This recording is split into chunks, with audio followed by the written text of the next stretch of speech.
morning, everyone.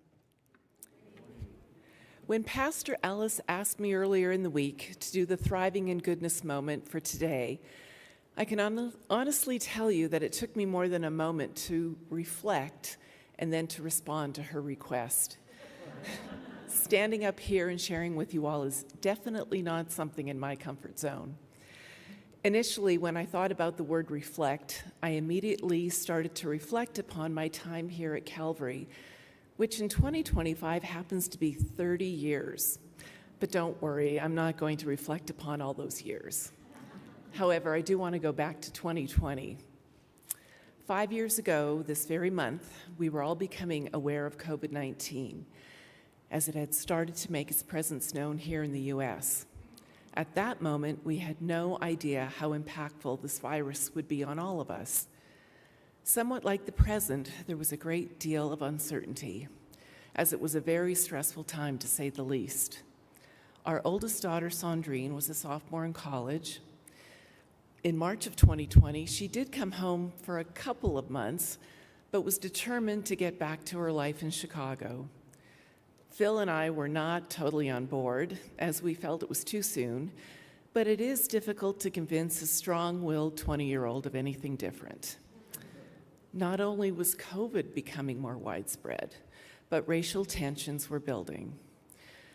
Reports of discrimination and violence toward Asians was on the rise. Our concern for both Sandrine and Amelie's safety was something that we had never before thought about until Sandrine experienced blatant discrimination because of her race being related to where COVID had its beginnings.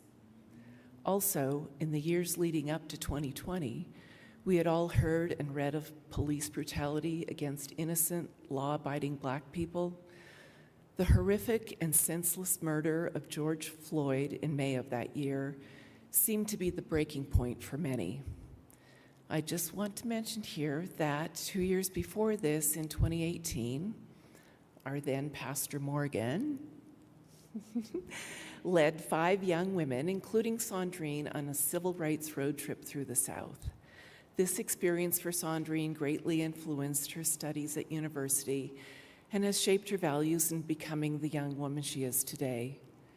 In the fall of 2020, Morgan informed us as a congregation of an opportunity for Calvary folks to participate in a Facing Racism cohort, led by Soul to Soul Sisters, which is a Black, women-led, faith-based organization initially created in response to anti-Black violence.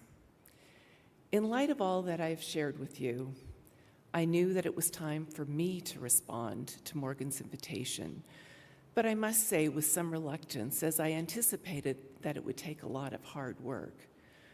The 7 sessions proved to be informative, thought-provoking, but as a very privileged white woman, quite humbling and uncomfortable at times. I believe there were 15 of us women from Calvary that participated. Most of us still meet on a regular basis to learn and share with each other in the work of practicing anti-racism. I am so grateful for this group, especially in the times that we are now in, and I am so grateful for you, Calvary, for being a community that welcomes and affirms all people as children of God. May we continue to thrive in goodness together.